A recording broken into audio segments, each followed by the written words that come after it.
आज मैं बहुत खुश था। मेरी पसंद की शादी हुई थी। मैंने अबनी को शादी के एक फंक्शन में देखा था और पहली नज़र में ही उससे मोहब्बत कर बैठा था। वो इस कदर हसीन थी कि मैंने फ़ौरन उसके घर रिश्ता भेज दिया और आगे से हाँ हो गई, क्योंकि मेरी भी अच्छी नौकरी लगी हुई थी। इसी वजह से लड़की वालों ने हाँ कर दी। 3 महीने के लंबे इंतजार के बाद आज मेरी अबनी के साथ शादी हो चुकी थी और वो विदा होकर मेरे घर में आ चुकी थी। 3 महीने तक मैं उसकी संगत के सपने देखता रहा। ये 3 महीने मेरे लिए 3 सदियों के बराबर थे। मैं चाहता था कि मैं उससे बात करूं, उसकी प्यारी सी आवाज़ सुनूं, लेकिन फिर मैं अपने दिल को समझा लेता कि मोहब्बत में जितनी तड़प होती है, मोहब्बत उतनी ही गहरी होती है। जब से मेरा उसके साथ रिश्ता तय हुआ था, मेरी मोहब्बत दिनों दिन बढ़ती चली जा रही थी। वो 22 साल की बेहद हसीन लड़की थी। मेरी उम्र भी 26 साल की थी और मैं खुद भी काफ़ी हैंडसम लड़का था। आज शादी में सब हमें चांद सूरज की जोड़ी कह रहे थे। अबनी मेरी माँ की सहेली की बेटी थी, इसलिए मैंने अबनी के बारे में ज़्यादा छानबीन भी नहीं कराई थी कि उसका किरदार कैसा है, वो कैसी लड़की है। मैं तो सिर्फ उसके हुस्न पर मर मिटा था और वो मेरी माँ की सहेली की बेटी थी, तो मुझे ज़रूरत ही नहीं आई कि छानबीन कराता, क्योंकि मेरी माँ की उनसे अच्छी जान पहचान थी। आना जाना भी था, लेकिन कुछ सालों से आना जाना बंद हो गया था, क्योंकि मेरी माँ की सहेली की कुछ साल पहले मौत हो गई थी। अबनी की बड़ी भाभी ने ये रिश्ता तय किया था। आज मेरा इंतजार ख़त्म हो गया था, क्योंकि अबनी दुल्हन बनी मेरे कमरे में बैठी हुई थी। जैसे ही मैं कमरे में दाखिल हुआ तो मैंने देखा कि अबनी घूंघट निकाले बैठी हुई थी। कब से मैं ये मंजर देखने के लिए बेचैन था। मैंने धीरे धीरे कदम उसकी तरफ बढ़ाए और उसके सामने आकर बैठ गया। मैंने महसूस किया कि जैसे उसके हाथ कांप रहे थे। यकीनन वो घबराहट का शिकार थी। मेरे चेहरे पर ना जाने क्यों मुस्कुराहट आ गई थी। शर्माती और घबराती हुई दुल्हन मुझे बहुत अच्छी लगी थी। मैंने उसके लरजते हुए हाथों को अपने हाथों में लिया। जैसे ही मैंने उसके हाथों को अपने हाथों में लिया, उसने फौरन से अपने हाथ पीछे खींच लिए। मुझे उसकी इस हरकत पर भी हंसी आ गई थी। मैं समझ गया था कि वो एक बहुत ही शर्मीली सी लड़की है। मुझे शर्मीली लड़कियां अच्छी लगती थीं। शायद इसीलिए तो मुझे अपनी अच्छी लगी थी। मैंने उससे कहा कि तुम्हें घबराने की कोई ज़रूरत नहीं है। मैं तुम्हें बहुत प्यार से रखूँगा। तुम मेरी पहली और आखिरी मोहब्बत हो। ये कहते हुए मैंने उसका घूंघट पलट दिया। वो बहुत खूबसूरत लग रही थी। ऐसा लग रहा था जैसे आसमान से कोई परी उतरकर मेरे कमरे में आ गई है। मैंने अपने आप को बहुत ही खुशकिस्मत समझ रहा था। मैंने उसके हुस्न की तारीफ़ों के पुल बांध दिए, लेकिन उसके चेहरे पर जरा भी मुस्कुराहट नहीं आई। तो मैं थोड़ा परेशान हो गया था, क्योंकि दुल्हन तो बहुत खुश होती हैं जब दूल्हा उनकी तारीफ़ करता है। ठीक है, वो बहुत शर्मीली थी, लेकिन मुस्कुरा तो सकती थी। मगर वो तो बिल्कुल ही नहीं मुस्कुरा रही थी, बल्कि ऐसा लग रहा था कि अब भी रो देगी। मैं उसके करीब होने की कोशिश करने लगा तो उसने एकदम से अपना पेट पकड़ लिया और कहने लगी, मुझे पेट में बहुत तेज दर्द हो रहा है। उसकी ये बात सुनकर मैं परेशान हो गया था। थोड़ी देर पहले जो मैं खुश हो रहा था, उसकी इन अदाओं पर अब मुझे झुंझलाहट होने लगी थी। मुझे लग रहा था कि उसे कोई दर्द नहीं, वो बहाना बना रही है ताकि मैं उसके करीब न जाऊं। मैंने उससे कहा कि ठीक है, मैं तुम्हें दवा दे देता हूँ। मेरे कमरे में इस समय दर्द की कोई दवा नहीं थी, इसलिए मैं कमरे से बाहर निकल गया और सोच रहा था कि घर वालों से क्या कहूँ कि मेरी पत्नी के पेट में दर्द है और उसे टैबलेट चाहिए। ये बातें सोचते हुए मुझे ना जाने क्यों अजीब महसूस हो रहा था।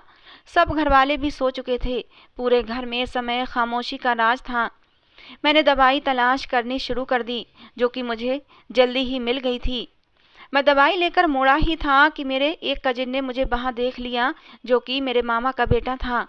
उसने मेरे कंधे पर हाथ रखा और अर्थपूर्ण मुस्कुराहट अपने चेहरे पर सजाकर कहने लगा, सब कुछ ठीक तो है?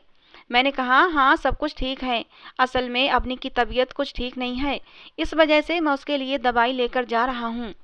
तो आगे से मेरे कजिन ने कहा कि लड़कियां तो शादी की पहली रात इस तरह के बहाने तभी करती हैं जब उन्हें अपना पति पसंद नहीं होता और उनकी बिना मर्जी के शादी होती है, तो वो बीमारी का बहाना कर देती हैं।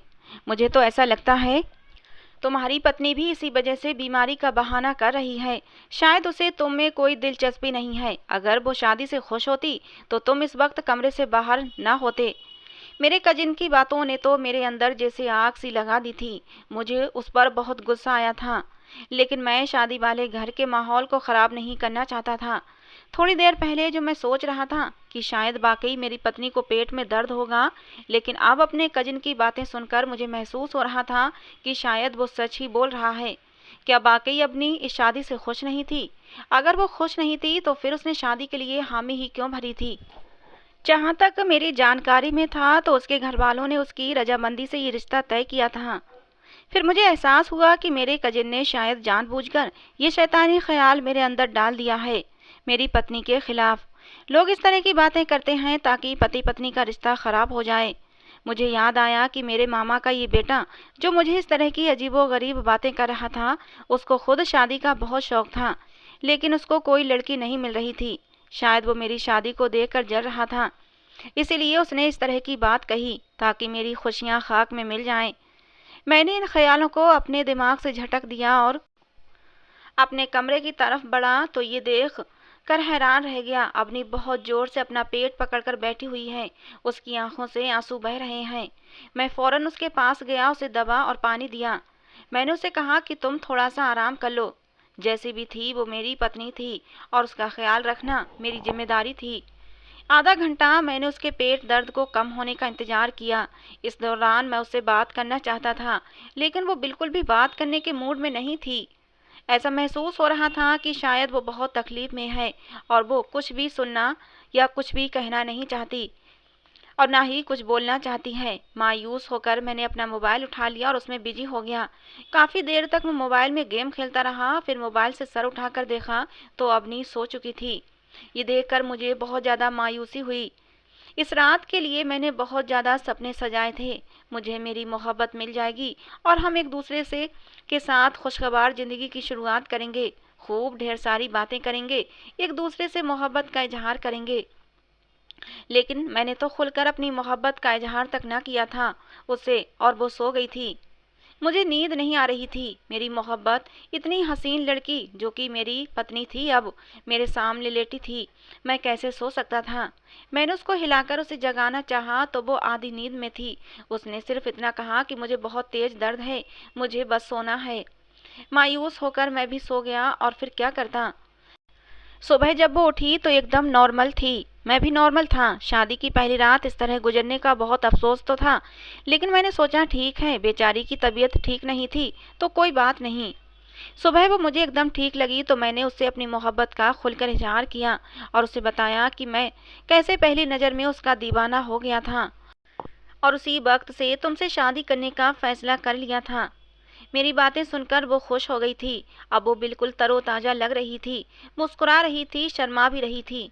उसका ये रूप देखकर मुझे बहुत खुशी हुई। मुझे समझ आ गया कि रात बाकी उसकी तबीयत ठीक नहीं थी।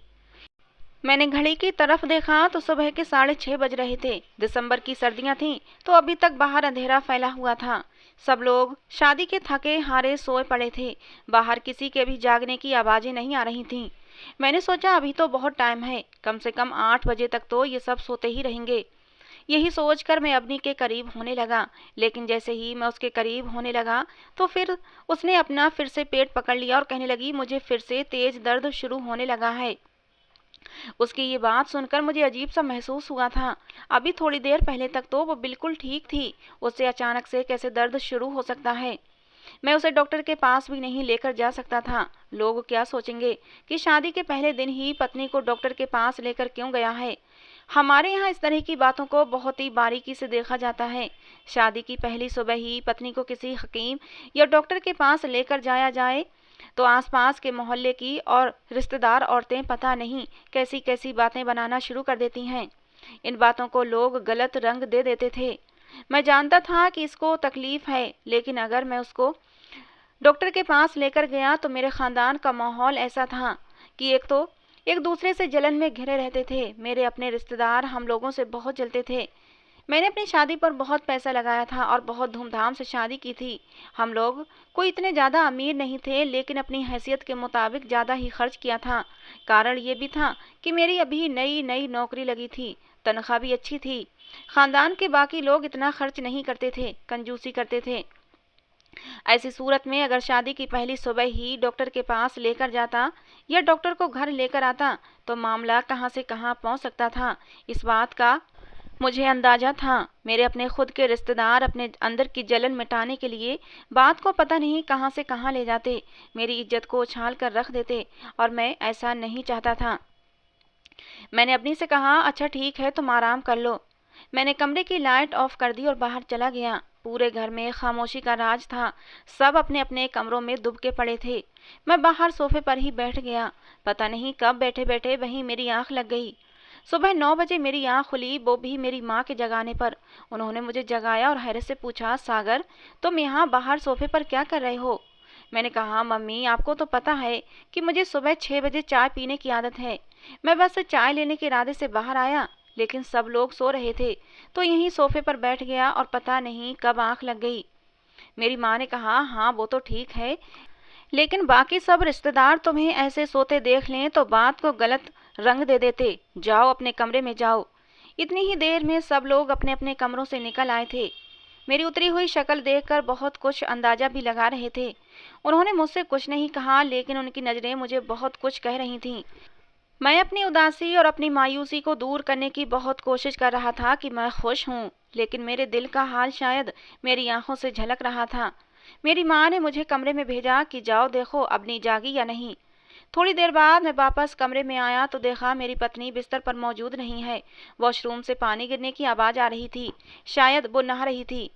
लेकिन जब मेरी नज़र बेड की चादर पर गई तो मेरी आंखें फटी की फटी रह गईं। ऐसा मंजर मैं सोच भी नहीं सकता था। सफ़ेद रंग की चादर जिस पर लाल रंग के धब्बे लगे हुए थे, जो मुझे कुछ और ही कहानी सुना रहे थे। ये सब क्या हो रहा था मुझे मालूम नहीं। यानी जब मैं कमरे से चला गया तो मेरे कमरे में कोई आया था और मेरे हक पर डाका डाल चुका था। मेरी पत्नी के साथ स्वागरात मना चुका था। ऐसा लगा मेरा दिल किसी ने कुचल दिया हो।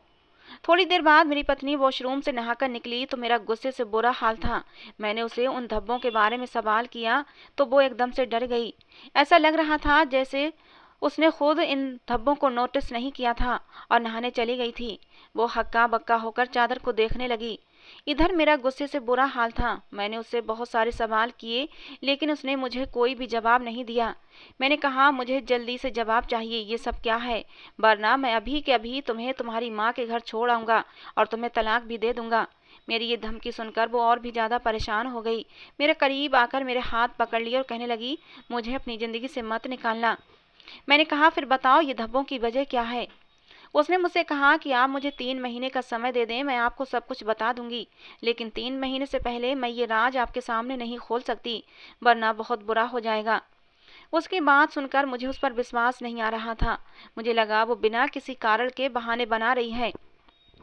मैंने उसे कहा कि मुझे अभी के अभी इसी समय तमाम सवालों के जवाब चाहिए। तुमने रात भी मुझे अपने करीब नहीं आने दिया और सुबह भी तुम्हारा रवैया अपनेपन वाला नहीं था। और फिर ये धब्बे, मैंने तुमसे मोहब्बत की शादी की और मोहब्बत में इस कदर अंधा हो गया कि तुम्हारे बारे में किसी भी तरह की कोई छानबीन तक नहीं कराई। लेकिन अब न जाने क्यों मुझे तुम्हारा चरित्र खराब लग रहा है। मुझे लग रहा है कि मैंने तुमसे शादी करके बहुत बड़ी गलती की है। आखिर ऐसा भी क्या राज है तुम्हारे पास जो 3 महीने से पहले मुझे बताया नहीं जा सकता?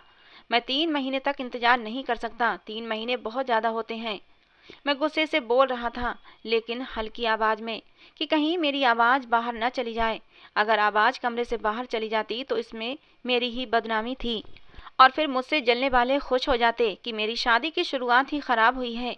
मेरे हालात जैसे भी थे, लेकिन मैं अपने दुश्मनों को खुश नहीं करना चाहता था। मैं उन लोगों में से था जो अपना राज दूसरों को मरकर भी नहीं बताते, खासकर उनको जो हमारी खुशियों के दुश्मन होते हैं। मेरे गुस्से को देखकर अबनी काफ़ी परेशान हो गई थी और फिर वो रोने लगी। उसे रोता देखकर मेरे दिल को एक धक्का सा लगा था। जो भी था, आखिर वो मेरी पहली मोहब्बत थी। उसे रोता देखकर मैं भला कैसे सुकून से रह सकता था। मैंने उसे रोना बंद करने को कहा और बेड पर बिठाया। कमरे का दरवाज़ा आधा खुला हुआ था और इस बात से हम दोनों ही अनजान थे। मैंने जब अबनी को बेड पर बिठाया तो वो रोते हुए मेरे सामने हाथ जोड़कर कहने लगी और विनती करने लगी कि प्लीज़ ये बात किसी को मत बताना, मेरा ये राज राज ही रखना। मेरी इज्जत अब तुम्हारे हाथ में है। प्लीज़ मेरी बात को समझो, कोई भी गलत कदम उठाकर अपनी और मेरी ज़िंदगी बर्बाद मत करना। और उसकी यही बातें इस सूरत हाल को और भी मुश्किल बना रही थीं कि तभी मुझे अपने पीछे से एक आवाज़ आई, जिसे सुनकर मैं एकदम से पीछे मुड़ा। मेरी पत्नी भी बौखलाकर सामने देखने लगी। उसने जल्दी से अपने चेहरे पर आए आंसुओं को साफ किया था। दरवाजे के बीचों बीच मेरा वही कजिन खड़ा था और शक भरी नजरों से हम दोनों को देख रहा था। वो आगे बढ़ा और बोला, क्या हुआ भाभी, तुम रो क्यों रही हो? क्या सागर ने तुम्हें कुछ कहा है? तुम मुझे बताओ, मैं अभी के अभी जाकर सबको बताता हूँ। अपने कजिन के ये शब्द सुनकर मैं गुस्से से उसको देखने लगा। मैंने कहा, तुम्हें तमीज नहीं है? किसी के कमरे में नॉक किए बिना नहीं आते? और ये क्या तुम लगा रखा है? भाभी है वो तुम्हारी, आप करके बात करो। अबनी मुझे देखने लगी और नजर झुका गई। फिर मैंने बात संभालते हुए कहा कि ऐसी कोई बात नहीं है। दरअसल तुम्हारी भाभी को अपने घर वाले याद आ रहे थे, इसीलिए वो रो रही थी। मगर मैंने इसे अब समझा दिया है, अब ये बिल्कुल ठीक है। मुझे नैतिक पर गुस्सा आया था। आखिर वो होता कौन है मेरी पत्नी से इस तरह अपनापन दिखाने वाला? ऐसा लग रहा था जैसे वो मेरी पत्नी से पहले भी मिल चुका हो। मैंने मुश्किल से अपने अंदर बर्दाश्त करके रह गया था। आज मुंह दिखाई की रस्म थी, लेकिन मेरा दिल सब चीज़ों से उचाट हो चुका था। नैतिक मुझे कुछ अजीब सा लगने लगा था। वो बार बार मेरी पत्नी को बहाने बहाने से देखता और उससे बात करने की कोशिश करता। और तो और अपनी भी उसकी हंसी मजाक पर भरपूर हंसी खुशी जवाब दे रही थी।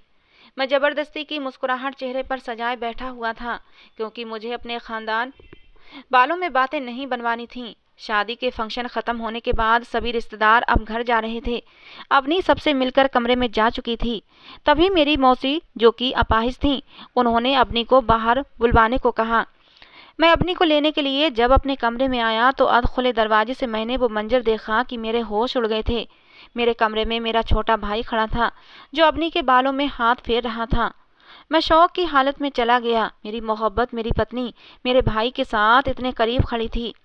तभी मेरी परछाई आईने में देखकर मेरा भाई सीधा हुआ और बोला कि भाई, दरअसल भाभी के बालों में सेफ्टी पिन फंस गई थी, बस वही निकालने में उनकी हेल्प कर रहा था।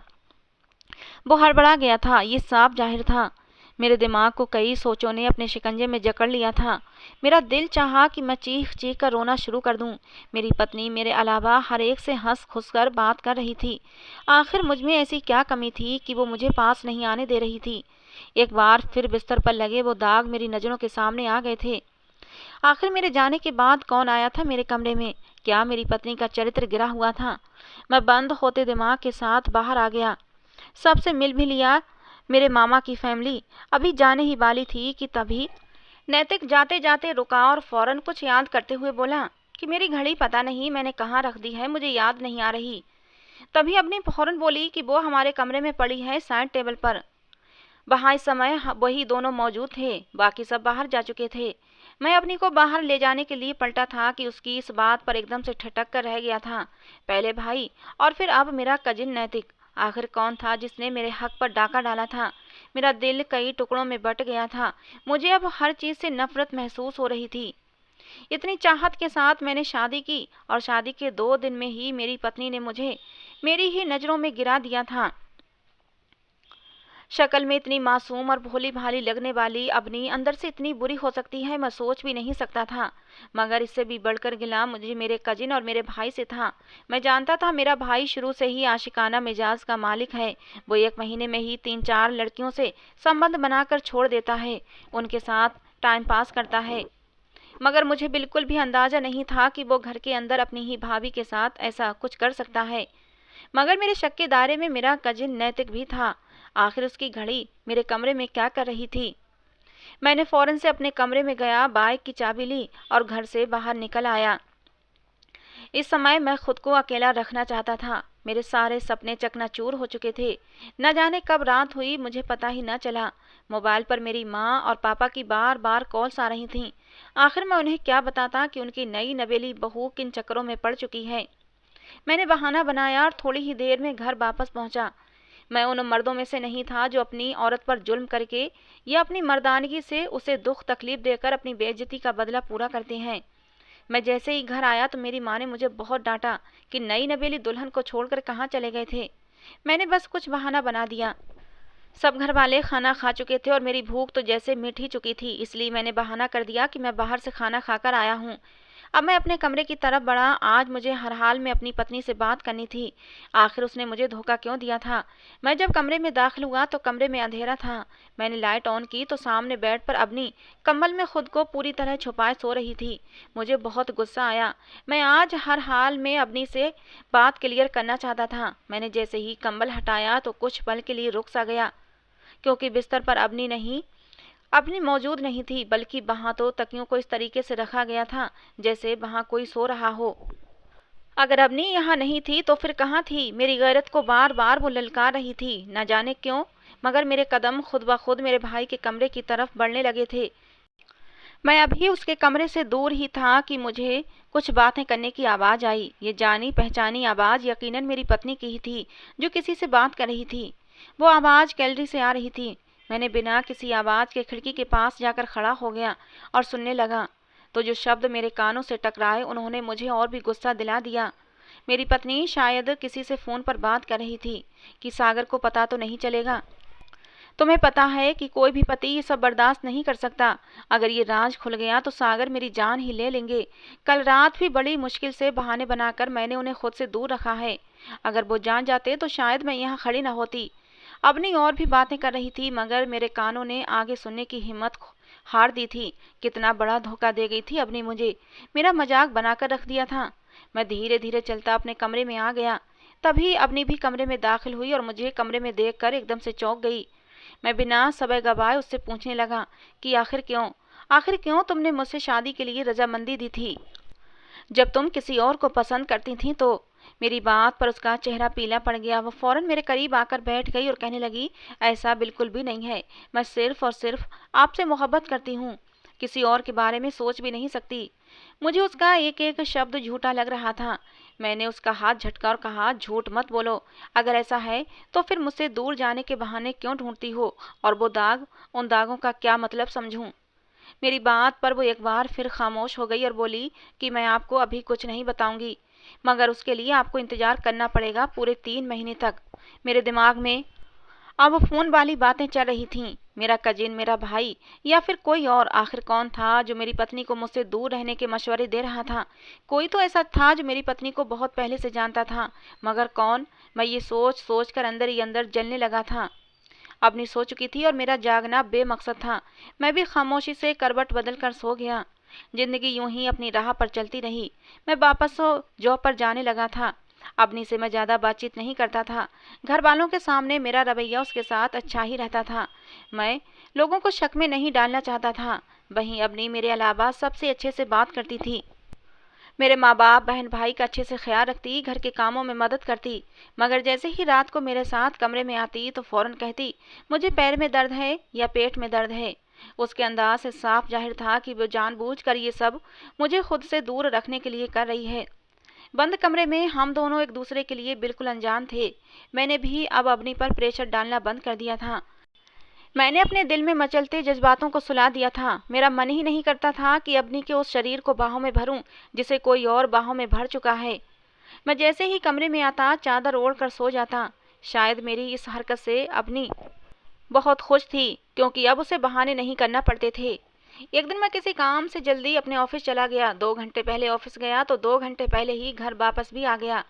जब मैं वापस घर पहुंचा तो कमरा खाली था। मैंने पूरे घर में अबनी को ढूंढा, मगर वो कहीं नहीं थी। तभी आखिर में मैंने अपनी माँ से पूछ लिया कि अबनी कहाँ है, मुझे कहीं दिखाई नहीं दे रही। मेरी बात पर मेरी माँ ने मुझे हैरत से देखा और कहा, इतनी जल्दी भूल गए? सुबह खुद ही तो लेकर गए थे उसे अपने साथ। मैंने अपनी माँ को अचंभे से देखा। इस बार हैरान होने की बारी मेरी थी। मैंने कहा कि मैं कब लेकर गया था अबनी को? मैं तो आज जल्दी घर से चला गया था। मेरी बात सुनकर मेरी माँ चौंकी और कहने लगी, तुमने खुद ही तो अपने छोटे भाई को कहा था कि अबनी को बाहर भेजो, मैं उसे उसके मायके छोड़कर साथ ही काम के लिए चला जाऊंगा। मैं हैरानी से अपनी माँ को देखने लगा। माँ के चेहरे पर अब परेशानी उभर आई थी, मगर मैंने बात संभाली और कहा, हाँ हाँ, मैंने ही कहा था और उसे मायके छोड़ आया हूँ। दरअसल मुझे काम की टेंशन में याद ही नहीं रहा। मेरी बात पर मेरी माँ को कुछ तसल्ली हुई। मैं दिल ही दिल में जलते हुए कमरे में गया। आखिर मेरी पत्नी मेरे भाई के साथ घर से निकली थी। इस बीच मेरी माँ मेरे लिए चाय कमरे में ही ले आई थी। ऑफिस से आए मुझे 1 घंटा हो चुका था, लेकिन अबनी का अब तक कहीं कुछ अता पता नहीं था और ना ही घर में मेरा छोटा भाई था। मैं अपने भाई को कॉल करने ही वाला था कि तभी कमरे का दरवाज़ा खुला और अवनी कमरे में दाखिल हुई। मुझे कमरे में देखकर वो एकदम से घबरा गई थी। फिर कहने लगी वो मेरी तबीयत ठीक नहीं थी, इसलिए मैं अपनी बहन के साथ दवा लेने चली गई थी। मुझे हैरत हुई, अगर वो मेरे भाई का नाम ले देती तब भी मुझे कोई फ़र्क नहीं पड़ता था, क्योंकि मुझे तो पहले ही पता था कि वो मेरे भाई के साथ ही गई थी। लेकिन उसने झूठ बोलकर मेरे दिल में और शक गहरा कर दिया था। हाथ में पकड़ा अपना पर्स और मोबाइल टेबल पर रखकर वो वॉशरूम में चली गई। मेरी नज़र सामने टेबल पर पड़ी जहां अवनी का मोबाइल रखा था। मुझे उस दिन की कॉल याद आई। मैंने मोबाइल खोला और कॉल हिस्ट्री चेक करने लगा। खुशकिस्मती से हिस्ट्री डिलीट नहीं हुई थी। उस दिन और उसी समय की कॉल पर जो नाम मुझे दिखाई दिया उसे देखकर मुझे झटका सा लगा था। वहां पर तो परी लिखा था। परी अवनी की बहन की लड़की का नाम था। मैंने यूं ही नंबर मिला दिया। कुछ पलों के बाद दूसरी तरफ से एक मर्दाना आवाज़ सुनाई दी। मुझे ऐसा लगा मानो मेरे शरीर से किसी ने जान ही खींच ली हो। वो बार बार हेलो अवनी कहकर अवनी को पुकार रहा था। वो आवाज़ मेरे लिए बिल्कुल अनजान थी, ना मेरे भाई की थी ना ही मेरे कजिन की। ये आवाज़ मुझे गुस्से में डाल चुकी थी। तभी मेरे दिमाग में कई झमाके हुए। कहीं ये आवाज़ अवनी के बहनोई की तो नहीं। मेरी सोचें वहीं पर दम तोड़ गई थीं। मैंने अवनी का मोबाइल वहीं ज़मीन पर तेज़ी से दे मारा। 5 मिनट के बाद अवनी वॉशरूम से बाहर आई, मोबाइल के टुकड़े और मुझे गुस्से में देखकर वो थोड़ा हैरान हुई। मुझे इतने गुस्से में देखकर उसके चेहरे का रंग उड़ चुका था। वो कहने लगी, क्या हुआ है सागर आपको? आप इतने गुस्से में क्यों लग रहे हैं? उसका इतना कहना था कि मैंने आगे बढ़कर उसके गाल पर एक थप्पड़ मार दिया। वो दूर जाकर गिरी थी। मैंने उसे कहा कि कौन है वो बताओ जिसके साथ आज तुम गई थीं। मेरी बात पर वो आंखें फाड़े मुझे देखने लगी। तभी अचानक से ही उसे उल्टियां होने लगीं। वो जल्दी से वॉशरूम की तरफ भागी थी। उसकी ये हालत मुझे और भी गुस्सा दिला गई थी। जब वो बाहर आई तो रो रही थी। उसका चेहरा पीला पड़ चुका था। वो रोते हुए कहने लगी कि मैं हाथ जोड़ती हूँ, प्लीज मुझ पर ऐसे घिनौने इल्जाम मत लगाओ। मैं कभी किसी के साथ कोई गलत संबंध नहीं बनाया है और ना ही कभी बनाऊंगी। आप मुझ पर विश्वास करके तो देखें। इतना कहते कहते वो जमीन पर गिरकर बेहोश हो गई थी। मुझे उसकी इस हालत को देखकर भी दया नहीं आई थी। मेरे दिमाग में इस वक्त आंधियां सी चल रही थीं।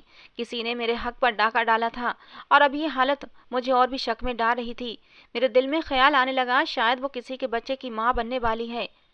तभी मेरा छोटा भाई कमरे में दाखिल हुआ। उसने अवनी को जमीन पर गिरा देखा तो बौखलाकर उसकी तरफ बढ़ा और मुझसे पूछने लगा कि भाभी को क्या हुआ है? आपने इनके साथ ऐसा क्या कर दिया कि वो जमीन पर बेहोश पड़ी हैं?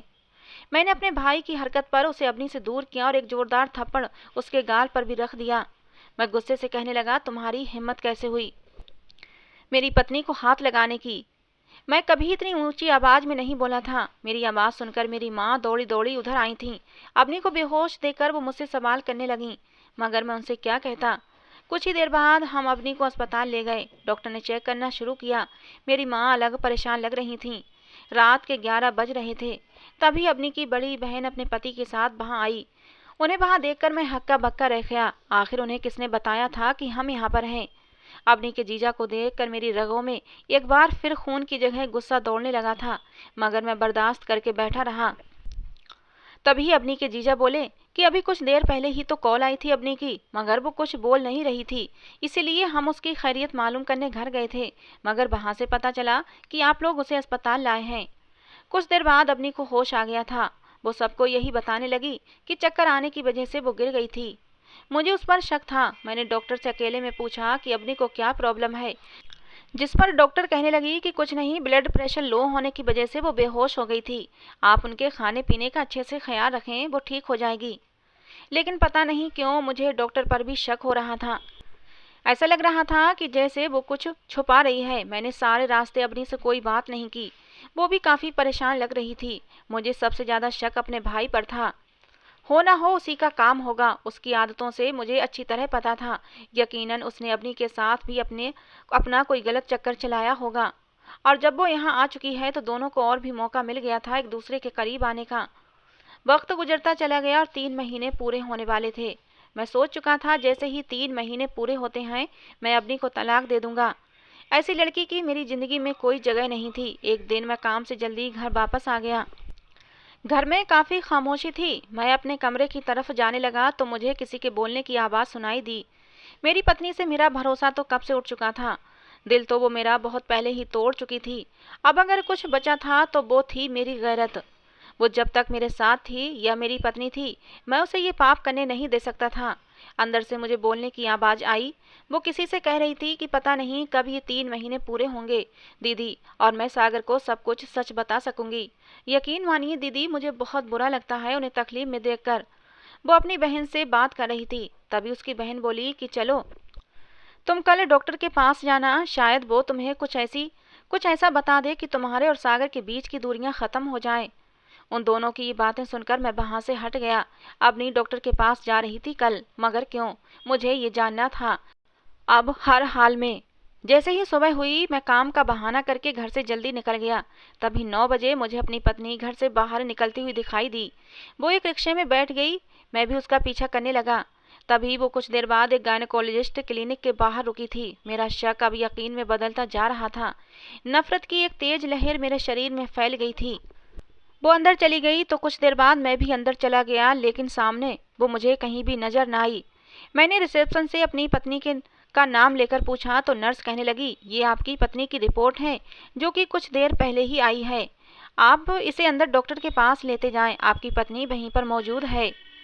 मेरे अंदर इतनी हिम्मत नहीं थी कि मैं उन पेपर्स को खोल कर देखता। मैं उस रिपोर्ट को बजाय डॉक्टर को देने के उन्हें लेकर क्लिनिक से बाहर निकल आया।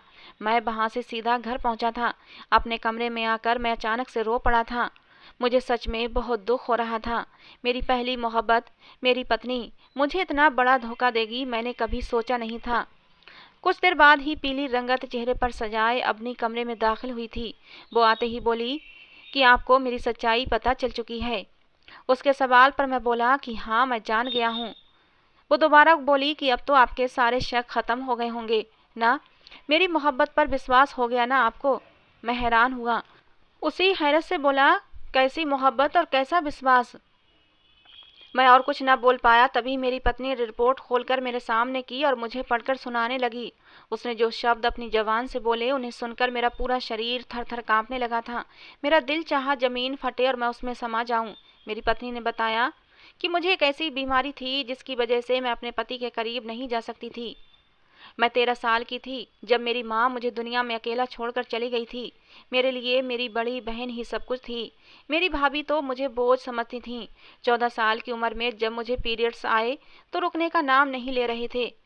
मैंने अपनी भाभी को कोई बात नहीं बताती थी। मैंने अपनी दीदी को बताया तो दीदी मुझे डॉक्टर के पास लेकर गई। दीदी ने मेरा चेकअप कराया और फिर मेरी दवा चलने लगी, लेकिन कुछ भी फायदा नहीं हो रहा था। देखते देखते मेरी उम्र 22 साल हो चुकी थी, लेकिन मेरे पीरियड्स अनरेगुलर थे, एक दिन के लिए भी नहीं रुके थे। डॉक्टर ने मेरा चेकअप किया तो बताया कि तुम्हारे अंदर इन्फेक्शन भी है।